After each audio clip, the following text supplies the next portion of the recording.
Kami percaya Engkau disenangkan Tuhan atas setiap ucapan syukur kami di hadapan-Mu. Saatnya Tuhan kami mau duduk diam, kami mau taat kepadamu, kami mau mendengarkan firman-Mu. Mari Engkau mengurapi setiap kami, Engkau mengurapi hamba-Mu yang akan menyampaikan firman-Mu. Sampaikan isi hati-Mu Tuhan melalui hamba-Mu, kami siap mendengar. Di dalam nama Tuhan Yesus Kristus, haleluya, amin. Shalom jemaat yang dikasihi Tuhan, senang sekali saya Pendeta Rubin Adi Abraham bisa melayani Anda dalam kesempatan ini. Saya hari ini akan membahas perihal kehidupan setelah kematian bagian yang kedua, yaitu bagi orang yang percaya Yesus. Pada bahasan sebelumnya, kehidupan setelah kematian bagian pertama, saya membahas tentang nasib orang yang tidak percaya kepada Yesus. Kalau mereka mati, mereka akan masuk ke dalam Hades, yaitu dunia orang mati. Sudah mulai merasakan sengsara, nyala api, tapi itu belum klimaksnya. Karena nanti akhir zaman mereka akan dibangkitkan rohnya, lalu diadili di pengadilan tahta putih yang besar untuk menunjukkan bahwa mereka memang pantas dimasukkan ke neraka yang kekal atau lautan api, Gehenna di dalam bahasa Yunaninya. Nah, itu adalah pengaraman yang sangat mengerikan. Jangan sampai kita masuk ke neraka. Tetapi bagi orang benar, orang yang percaya kepada Kristus, ada tempat yang berbeda yang Tuhan sudah sediakan. Itulah yang kita akan bahas kali ini. Alkitab menunjukkan bahwa manusia pasti mati. Mazmur 90 ayat 10 berkata umur kita hanya 70, 80, setelah itu sengsara dan akhirnya mati. Kematian adalah sesuatu yang terjadi akibat dosa. Upah dosa adalah maut. Pertanyaannya setelah mati kemana? Menurut Alkitab, orang yang mati akan masuk ke alam maut. Bahasa Ibraninya Seol, bahasa Yunaninya Hades. Ini adalah tempat penantian bagi semua roh orang mati, baik orang benar maupun orang fasik, sebelum penghakiman akhir tiba. Nah, dalam perumpamaan tentang orang kaya dan Lazarus di Lukas pasal 16 dicatat, di alam maut atau Hades itu ada dua bagian yang terpisah oleh jurang yang tidak terseberangi. Yang pertama disebut Hades, yaitu bagi orang yang tidak percaya kepada Yesus, sudah mengalami penghukuman walaupun belum klimaks masuk ke Gehenna lautan api. Tetapi yang kedua adalah pangkuan Abraham atau Firdaus bagi orang yang beriman kepada Kristus. Sehingga mereka adalah semua orang yang sudah diselamatkan. Mari kita akan bahas lebih dalam. Yang pertama kita akan bahas tempat tujuan orang percaya. Ini meliputi dua hal utama. Pertama adalah pangkuan Abraham. Dalam Lukas 16 ayat 22 dicatat, kemudian matilah orang miskin itu lalu dibawa oleh malaikat-malaikat ke pangkuan Abraham. Bila mana Hades bagi orang tidak percaya digambarkan sebagai tempat penderitaan, sengsara, kehausan, dan sangat kesakitan dalam nyala api, ayat 23-25. Sebaliknya pangkuan Abraham adalah bagian dari alam maut yang merupakan tempat penghiburan dan ketenangan bagi jiwa-jiwa atau roh orang benar yang telah meninggal. Pangkuan Abraham adalah istilah yang melambangkan kedekatan dan persekutuan dengan Abraham, bapa orang beriman, serta kondisi damai sejahtera karena terpisah dari tempat penderitaan dengan jurang yang dalam dan tak terseberangi. Yang kedua adalah Firdaus. Dalam bahasa Yunani disebut sebagai paradeisos. Itulah yang menyebabkan istilah Inggris paradise atau surga. Awalnya Firdaus merujuk pada Taman Eden yang indah di mana Allah hadir bersama umatnya. Kejadian 2 dan 3. Dalam beberapa penafsiran, pangkuan Abraham sering diidentikan dengan Firdaus. Yesus berkata kepada penjahat yang bertobat di kayu salib, sesungguhnya hari ini juga engkau akan ada bersama-sama dengan aku di Firdaus. Lukas 23 ayat 43. Ini menunjukkan bahwa Firdaus adalah tempat yang menyenangkan bagi roh orang percaya. Firdaus juga digunakan secara sinonim dengan surga, heaven, tempat Allah bersemayam, dan kemuliaan orang-orang yang telah meninggal. Misalnya, dalam 2 Korintus 12 ayat 4 dikatakan bahwa Rasul Paulus pernah diangkat ke Firdaus. Atau dalam Wahyu 2 ayat 7 ada janji orang yang menang akan diberi makan dari pohon kehidupan yang ada di taman Firdaus Allah. Jadi orang yang tidak benar akan masuk ke Hades mulai mengalami sengsara, sedangkan orang benar percaya Yesus akan masuk ke pangkuan Abraham yang juga disebut sebagai Firdaus. Nah, ada satu hal penting di sini, harap dia perhatikan. Setelah kebangkitan dan khususnya kenaikan Kristus ke sorga, ada perubahan penting dalam status pangkuan Abraham atau Firdaus tadi. Sebelum Kristus, jiwa atau roh orang benar menanti di pangkuan Abraham. Tetapi ketika Yesus mati, dia turun ke Hades, ke alam maut, ke dunia orang mati. 1 Petrus 3 ayat 18-20 mencatat ini. Sebab juga Kristus telah mati sekali untuk segala dosa kita. Ia yang benar untuk orang-orang yang tidak benar. Supaya ia membawa kita kepada Allah. Ia yang telah dibunuh dalam keadaannya sebagai manusia, tetapi yang telah dibangkitkan menurut roh. Dan dalam roh itu ia juga pergi memberitakan Injil kepada roh-roh yang di dalam penjara. Yaitu kepada roh-roh mereka yang dahulu pada waktu Nuh tidak taat kepada Allah. Ketika Allah tetap menanti dengan sabar waktu Nuh sedang mempersiapkan bahteranya. Di mana hanya sedikit yaitu 8 orang yang diselamatkan oleh air bah itu.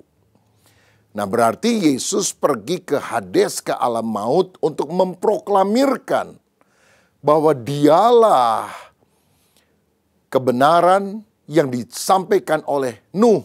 Dan karena mereka tidak menerima, maka mereka akan dihukum. Selanjutnya ketika Yesus bangkit dan naik ke sorga, menurut Efesus 4 ayat 8-10 dicatat, itulah sebabnya kata Nas, tatkala ia naik ke tempat tinggi, ia membawa tawanan-tawanan. Ia memberikan pemberian-pemberian kepada manusia. Bukankah ia telah naik? Berarti ia juga telah turun ke bagian bumi yang paling bawah. Ia yang telah turun, ia juga yang telah naik jauh lebih tinggi daripada semua langit untuk memenuhkan segala sesuatu. Jadi Yesus memberitakan kemenangannya dan memimpin orang-orang benar yang ada di pangkuan Abraham, yang disebut juga dengan istilah tawanan-tawanan, dan membawanya ke sorga. Oleh karena itu setelah kenaikan Kristus, pangkuan Abraham atau Firdaus diyakini telah dipindahkan atau disatukan dengan sorga, yaitu kehadiran langsung Allah. Artinya, bagi orang percaya di era perjanjian baru dan seterusnya, ketika mereka meninggal, mereka langsung pergi bersama dengan Tuhan di sorga.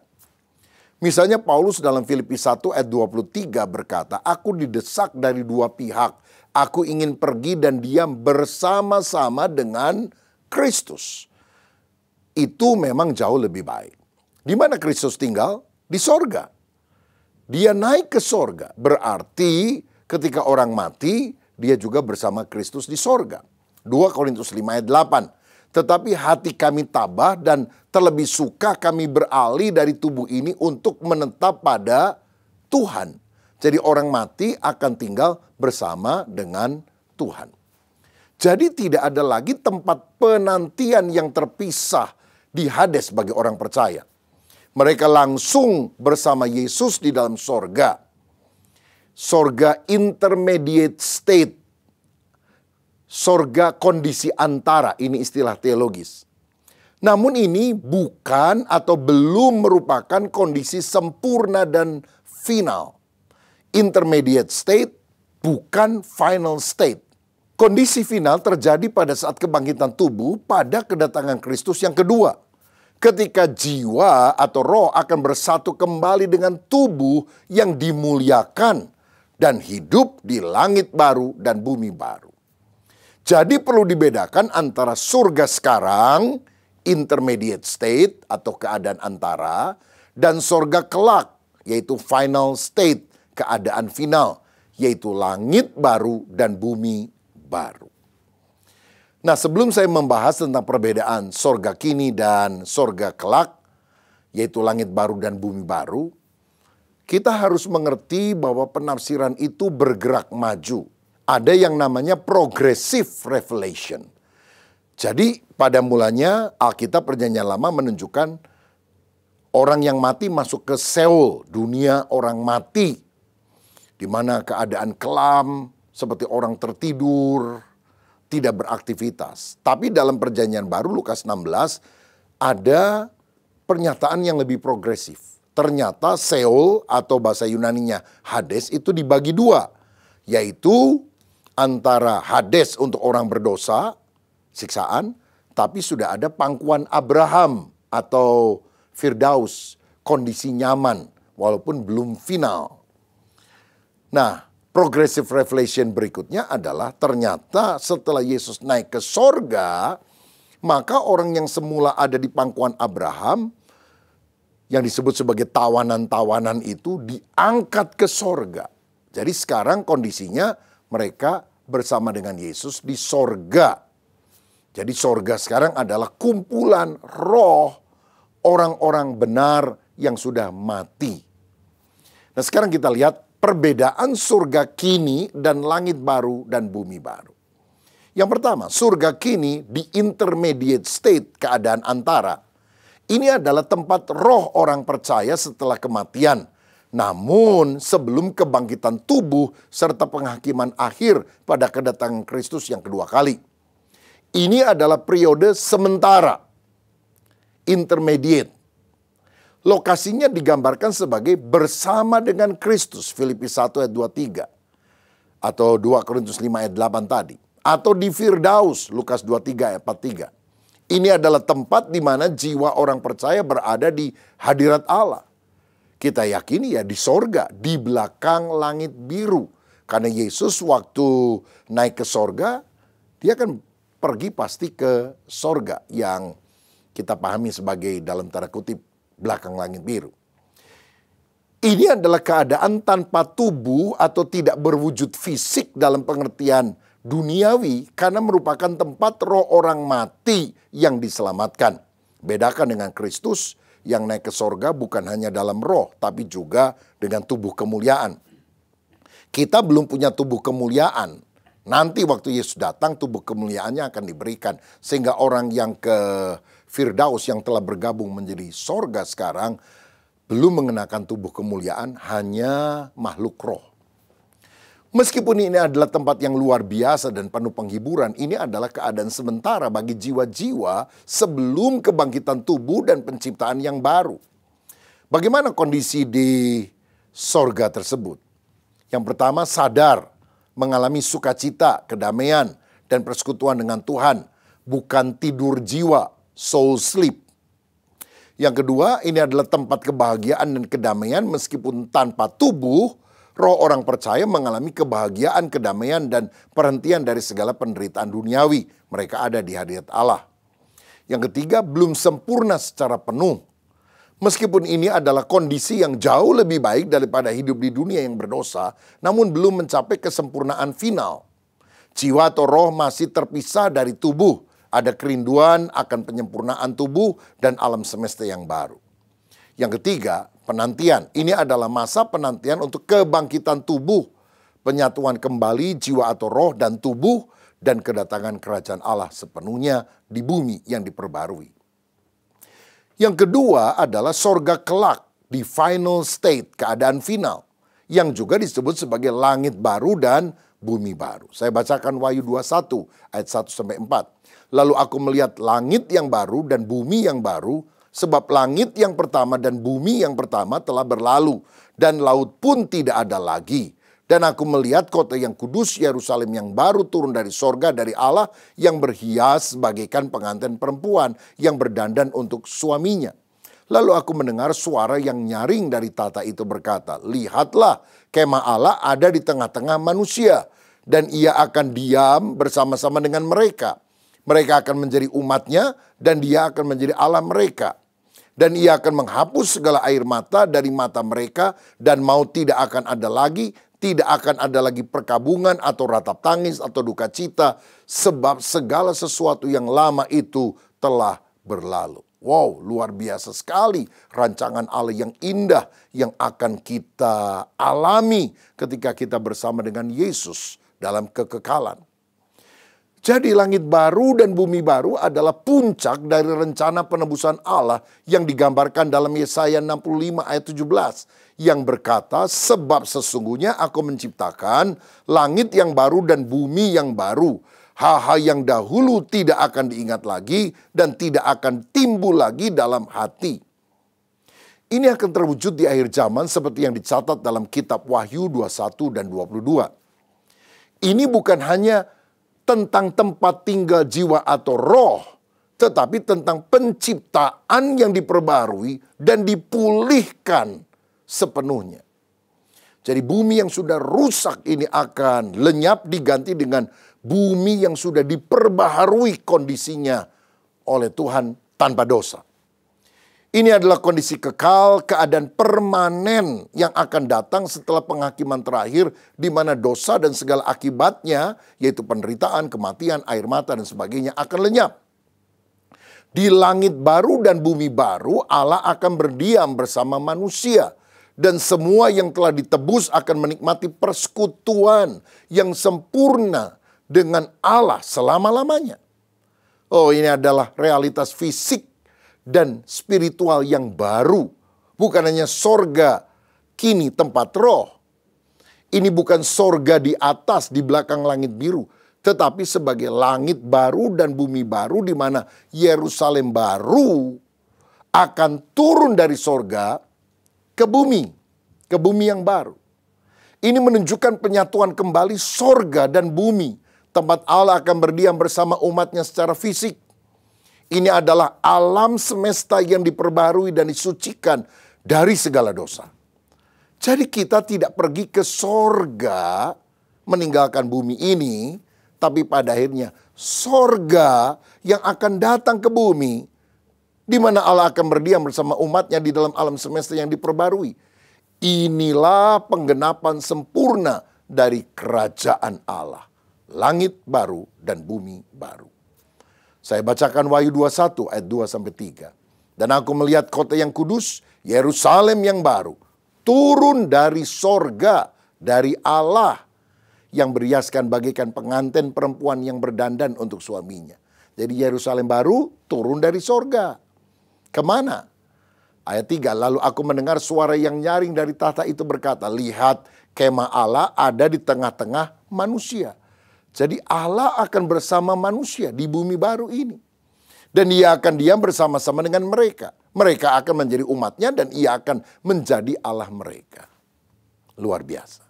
Bagaimana kondisi di langit baru dan bumi baru itu? Pertama, transformasi tubuh kemuliaan. Orang percaya akan memiliki tubuh yang dimuliakan dan tidak dapat binasa. Yang disatukan kembali dengan jiwa atau roh mereka. 1 Korintus 15. Ini adalah penyempurnaan penuh dari penebusan Kristus. Tubuh kita yang sekarang hina, dapat binasa. Namun kelak akan diubah menjadi serupa dengan tubuhnya yang mulia. Filipi 3 ayat 21. Dan menjadi tubuh rohaniah. 1 Korintus 15 ayat 44. Serta tidak dapat binasa, bebas dari penyakit, penuaan, kematian, dan kerusakan. 1 Korintus 15 ayat 42. Tubuh ini mulia, bersinar dengan kemuliaan Allah. Tidak lagi dalam kehinaan. 1 Korintus 15 ayat 43. Tubuh ini juga kuat, tidak ada lagi kelemahan atau keterbatasan secara fisik. Tubuh kemuliaan ini seperti tubuh kebangkitan Yesus yang dapat makan dan minum walaupun tidak perlu atau tidak harus. Tapi juga dapat menembus pintu tertutup dan muncul secara tiba-tiba. Ini kita bisa lihat ketika Yesus bangkit dan menyatakan diri kepada para murid. Yang kedua, kondisinya di langit baru dan bumi baru tidak ada lagi dosa dan penderitaan. Di langit baru dan bumi baru tidak akan ada lagi air mata, maut, perkabungan, ratap tangis atau duka cita. Wahyu 21 ayat 4. Dosa dan efeknya akan lenyap sepenuhnya. Yang ketiga, persekutuan fisik dengan Allah. Allah akan berdiam bersama manusia secara fisik. Wahyu 21 ayat 3. Ini adalah penggenapan tujuan Allah untuk bersekutu dengan ciptaannya. Dan yang keempat, pemerintahan dan pelayanan. Orang percaya akan memerintah bersama Kristus dan melayani Dia selama-lamanya dalam sukacita yang tak terbatas. Wahyu 22 ayat 3-5. Nah, sekarang kita akan lihat perbandingan singkat antara sorga intermediate state dengan sorga akhir, yaitu langit baru dan bumi baru. Sorga kini itu sementara, masa penantian, sedangkan sorga kelak kekal, permanen. Kondisi tubuhnya di sorga sekarang, rohnya terpisah dari tubuh, sedangkan kelak rohnya akan bersatu dengan tubuh yang sudah dimuliakan. Tingkat kesempurnaan di sorga kini baik tapi belum sempurna sepenuhnya. Sedangkan nanti di langit baru, bumi baru, sempurna seutuhnya. Tidak ada dosa, tidak ada penderitaan lagi. Lokasinya, sorga sekarang di hadirat Kristus, Firdaus. Lebih ke dimensi rohani, belakang langit biru. Tapi sorga kelak di langit baru dan bumi baru. Baik secara fisik maupun rohani. Fokus sorga kini adalah penantian akan penyempurnaan akhir. Sedangkan langit baru dan bumi baru merupakan penggenapan penuh kerajaan Allah. Keterlibatan Kristus di sorga kini, kita akan bersekutu secara rohani dengan Kristus. Tetapi di langit baru dan bumi baru, Kristus memerintah. Bukan hanya secara rohani, tapi juga secara fisik. Waktunya, sorga sekarang segera setelah kematian individu. Itulah Firdaus yang telah bergabung dengan sorga kini.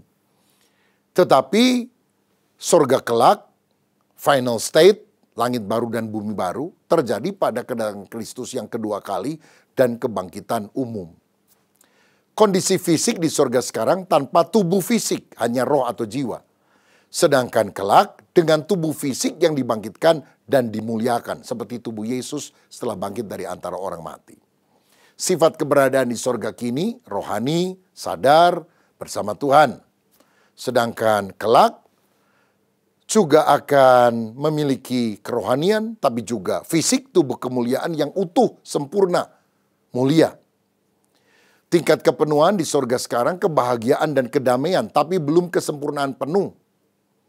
Karena puncak kesempurnaan dan pemenuhan janji Allah hidup di dalam dimensi kekal yang baru terjadi di langit baru dan bumi baru.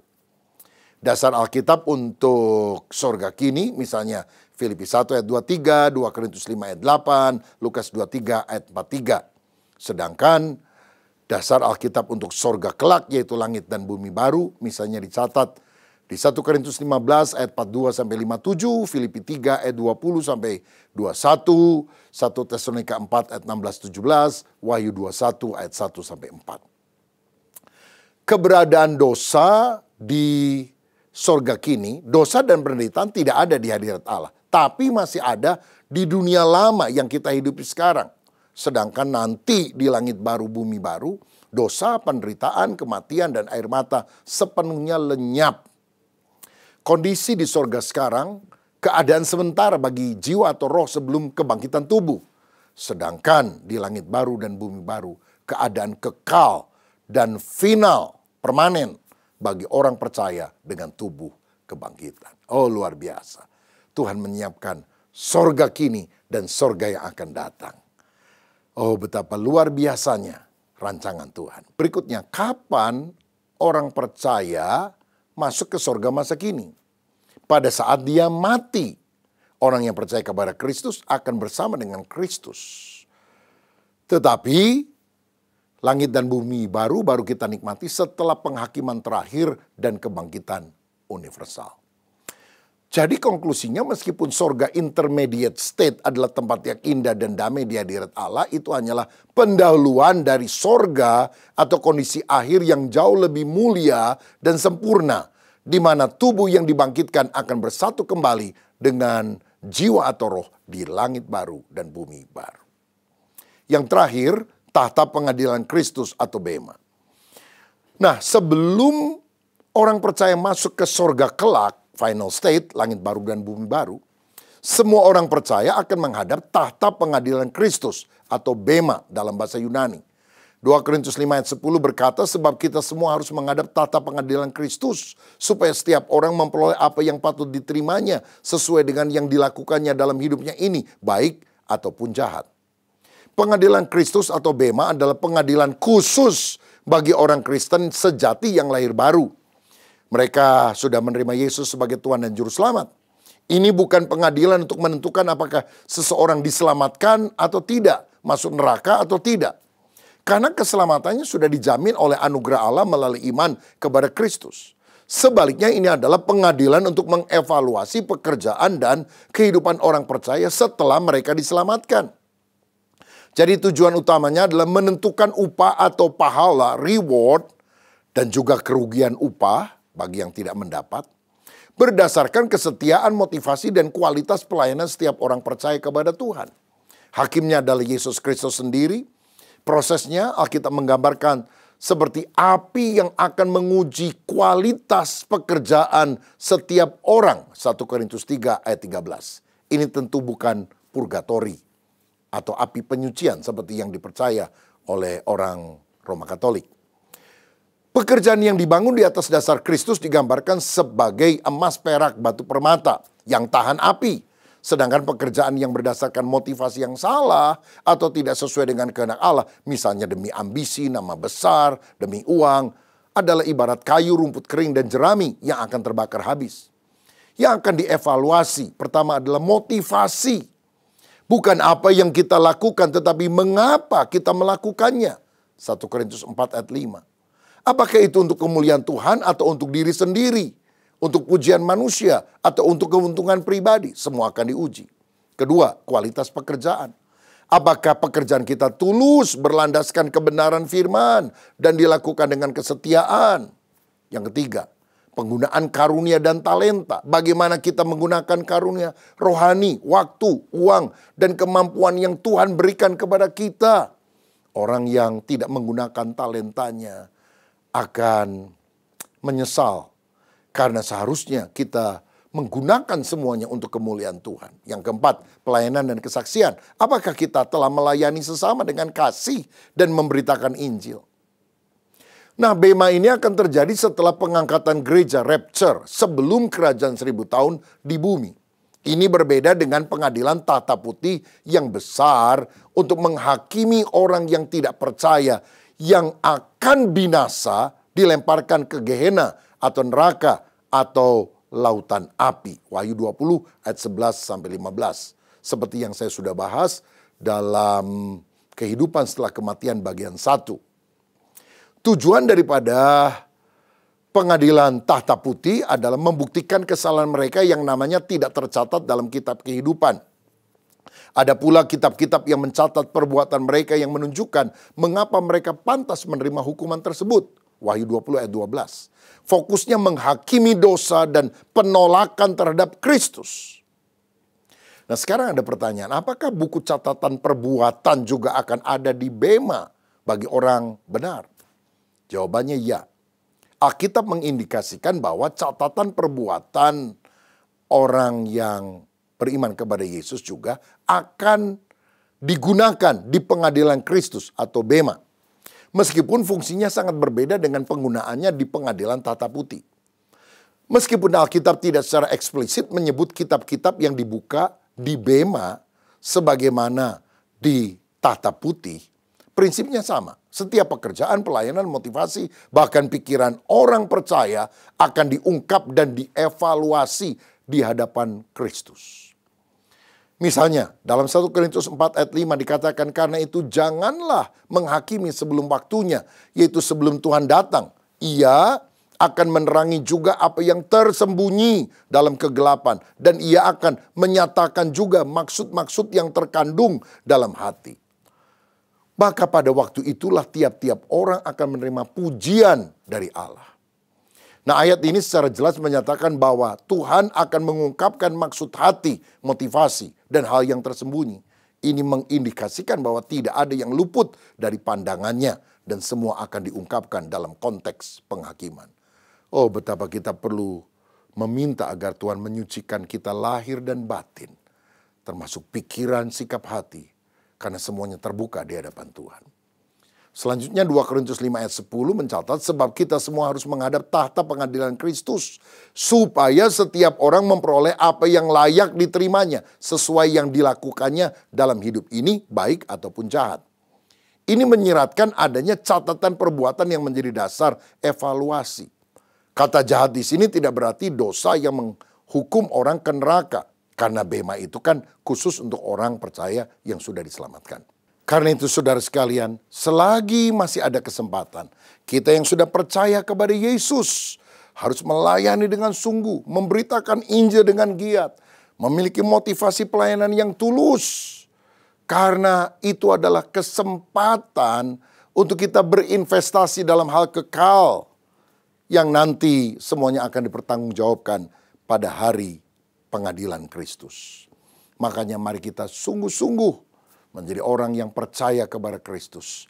Karena tujuan kita adalah pangkuan Abraham, Firdaus, yang kemudian digabungkan dengan sorga kini, intermediate state, tapi kemudian akan bergabung dengan final state, langit baru dan bumi baru, di mana kita akan memiliki tubuh kemuliaan, memerintah bersama dengan Kristus, melayani Dia sampai selama-lamanya. Oh, hikmat Allah begitu dalam, tak tertangkap oleh akal manusia. Tetapi inilah sekelumit rahasia Allah yang diungkapkan kepada kita. Betapa kita harus mendalami firman dan bersyukur untuk semua anugerahnya. Siapa yang ingin masuk sorga, siapa yang ingin tinggal di langit baru dan bumi baru, mari taruh tanganmu di dada. Tuhan, terima kasih untuk kebenaran firman-Mu yang Engkau ungkapkan kepada kami. Tidak semua orang, bahkan tidak semua orang Kristen mendapatkan rahasia yang luar biasa ini. Tapi kalau Engkau mengungkapkannya, biar kami sungguh-sungguh membuka hati bagi Engkau.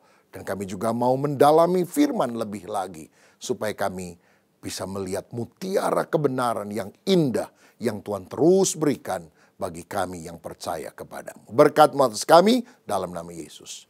Amin.